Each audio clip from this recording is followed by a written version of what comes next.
জানিয়ে দিব এই মুহূর্তে পাওয়া আপডেট বাংলা সংবাদ। শুরুতেই শিরোনাম। দিল্লি বসেই নিজের দল আওয়ামী লীগ গোছাতে ব্যস্ত শেখ হাসিনা, এতেই আতঙ্কে ডক্টর ইউনূস।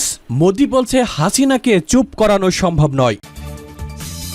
আরও জানাবো, মন্ত্রণালয়ের মতামত ছাড়াই ইশরাককে মেয়র হিসেবে গেজেট প্রকাশ করেছে ইসি, জানালো আসিফ নজরুল।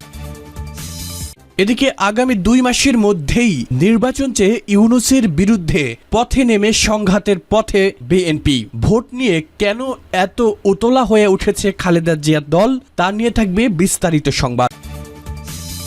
এবং সবশেষে থাকবে গুরুত্বপূর্ণ একটি সংবাদ, বিপক্ষে বিএনপি পক্ষে জামায়াত।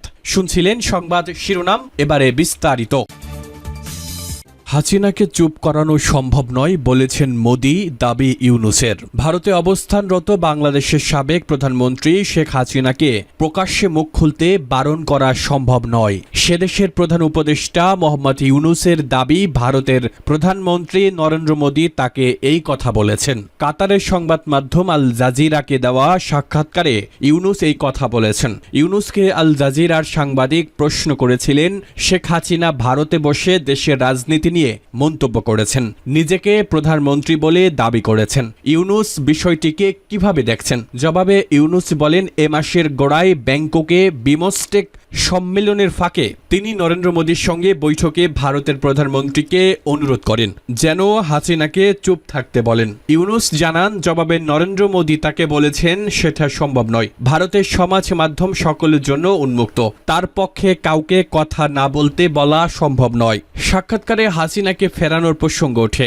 ইউনূস বলেন, ভারত সরকার সাবেক প্রধানমন্ত্রীকে দেশে ফেরানোর বিষয়ে কিছু জানায়নি। আইনি প্রক্রিয়া শুরু হলে উচ্চতর মহলে আলোচনা করা হবে। ব্যাংককের আলোচনায় হাসিনাকে ফেরানোর দাবি এবং তাকে দেশে রাজনীতি নিয়ে মুখ বন্ধ রাখতে বলার বিষয়টি বাংলাদেশ সরকার তখন জানিয়েছিল।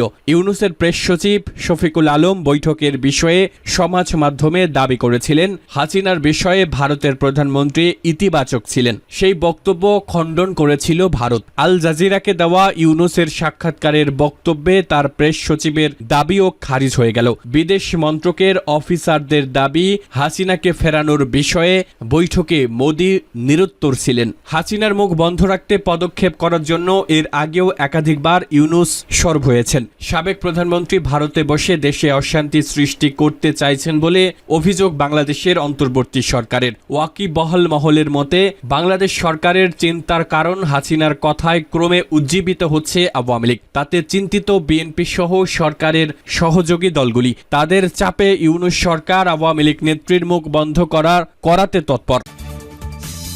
মন্ত্রণালয়ের মতামত ছাড়াই ইশরাককে মেয়র হিসেবে গেজেট প্রকাশ করে ইসি, জানালেন আসিফ নজরুল। আইন, বিচার ও সংসদ বিষয়ক উপদেষ্টা ডক্টর আসিফ নজরুল বলেছেন, মন্ত্রণালয়ের মতামত ছাড়াই বিএনপি নেতা ইশরাক হোসেনকে ঢাকা দক্ষিণ সিটি কর্পোরেশনের নতুন মেয়র হিসেবে গেজেট প্রকাশ করেছে নির্বাচন কমিশন। সোমবার ওসমানী স্মৃতি মিলনায়তনে জাতীয় আইনগত সহায়তা দিবস উদযাপন উপলক্ষে আয়োজিত অনুষ্ঠান শেষে সাংবাদিকদের এক প্রশ্নের জবাবে কথা বলেন তিনি। উপদেষ্টা বলেন, ইশরাক হোসেনের গেজেট নোটিফিকেশন হবে কিনা এ বিষয়ে নির্বাচন কমিশন আমাদের কাছে জানতে চেয়েছিল। নির্বাচন কমিশন তো আসলে একটি সাংবিধানিক প্রতিষ্ঠান, আমাদের মতামত জানার প্রয়োজন ছিল না, এজন্য তাদের সিদ্ধান্ত তাদেরই নেওয়ার কথা। আমাদের কাছে যখন মতামত নিতে পাঠিয়েছিলেন তখন আমরা সংশ্লিষ্ট আইন কর্মকর্তার সঙ্গে কথা বলেছি। এতে আমরা জানতে পেরেছি নির্বাচনী যে প্লেইন্ট আছে সেটা নাকি পরিবর্তন করা যায় না, কারণ সেখানে নাকি হাইকোর্টের রায় রয়েছে।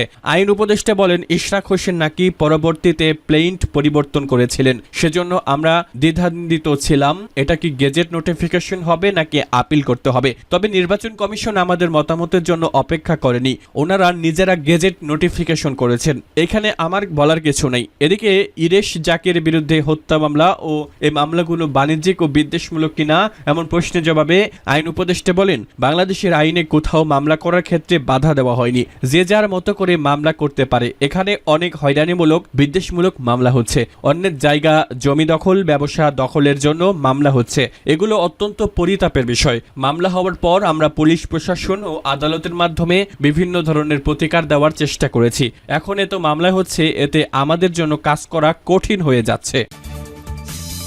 জুনেই নির্বাচন চেয়ে ইউনূসের বিরুদ্ধে সংঘাতের পথে বিএনপি। ভোট নিয়ে কেন এত উতলা খালেদার দল? আগামী জুন মাসে অর্থাৎ 2 মাস পরই নির্বাচন চাচ্ছে বিএনপি। দলের স্থায়ী কমিটির বৈঠকে এই দাবিতে পথে নামার সিদ্ধান্ত হয়েছে। লন্ডন থেকে অনলাইনে বৈঠকে যোগ দেন দলের কার্যনির্বাহী চেয়ারম্যান তারেক জিয়া। দলের অবস্থান স্পষ্ট করেন বিএনপি মহাসচিব মির্জা ফখরুল ইসলাম আলমগীর। বিএনপির এই অবস্থান ইউনূস সরকারের বিরুদ্ধে সংঘাতে নামার পদক্ষেপ বলে মনে করছে ওয়াকিবহাল মহল। ইউনূস সরকারের সঙ্গে এই মুহূর্তে জনভিত্তির নিরিখে প্রধান দল বাংলাদেশ ন্যাশনালিস্ট পার্টি।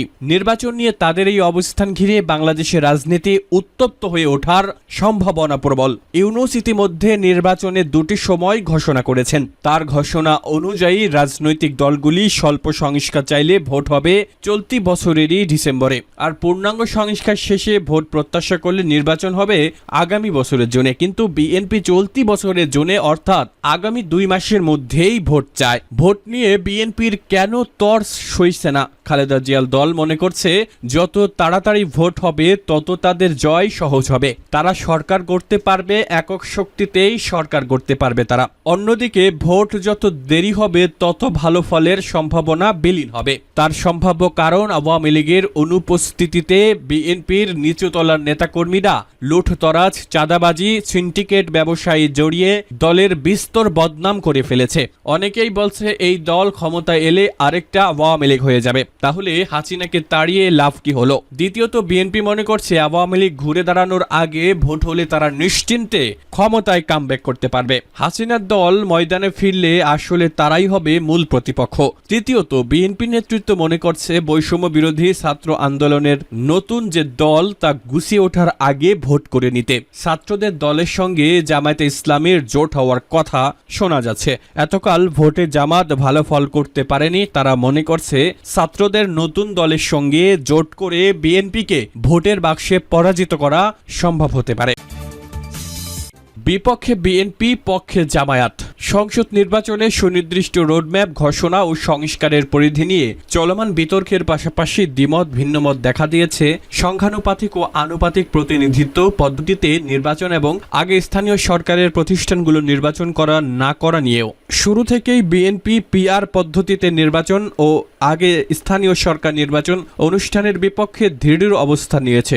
আর জামায়াতে ইসলামী বাইরে হরেক কথা বললেও আনুষ্ঠানিক সংলাপে বরাবরই পিআর পদ্ধতিতে নির্বাচন ও আগে স্থানীয় সরকার নির্বাচন অনুষ্ঠানের দাবি জানাচ্ছে।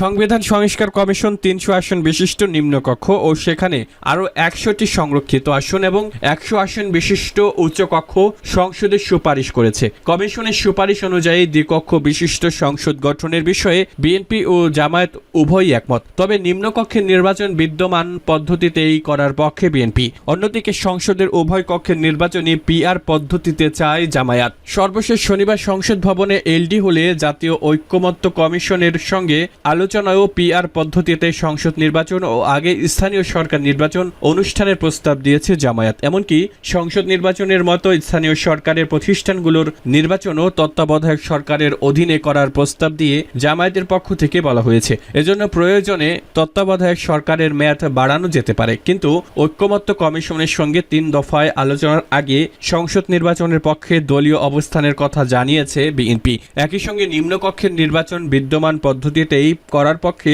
জোরালো অবস্থান ব্যক্ত করেছে দলটি।